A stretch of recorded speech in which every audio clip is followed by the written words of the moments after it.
Alors en fait, l'hypnose, c'est un état de conscience modifié. Ça signifie que c'est un état naturel dans lequel on est tous les jours. Et on s'y met plusieurs fois par jour, adultes et enfants.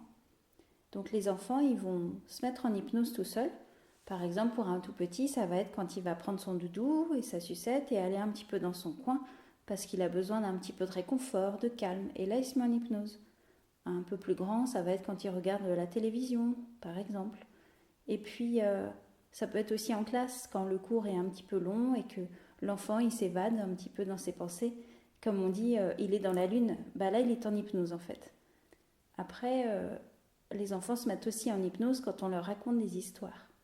Et ça, c'est drôlement intéressant. Parce que c'est ce que moi, je vais utiliser dans mes séances d'hypnose pour que l'enfant puisse être dans cet état de conscience modifié. Avec des histoires, on peut faire passer plein de messages. Et comme les enfants sont très réceptifs à l'hypnose, ils sont forcément habitués à s'y mettre plusieurs fois par jour, peut-être encore plus que nous, puisque nous les adultes, on va développer un côté un peu de contrôle en fait, on a plus de mal à lâcher prise qu'un enfant, alors que eux, ça se fait tout seul.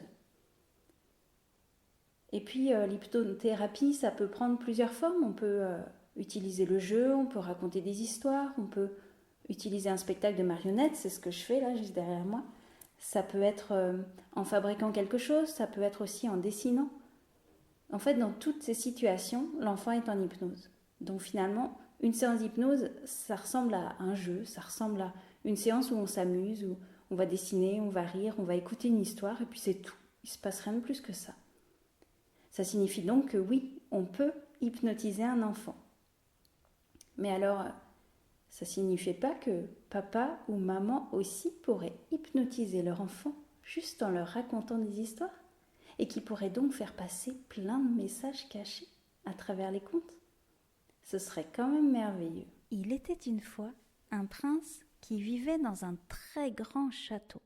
Tous les matins, le roi et la reine montaient les 111 marches du plus haut escalier de la plus haute tour pour aller réveiller leur enfant chéri et lui dire « Tu es merveilleux, tu es capable de tout faire, je crois en toi ».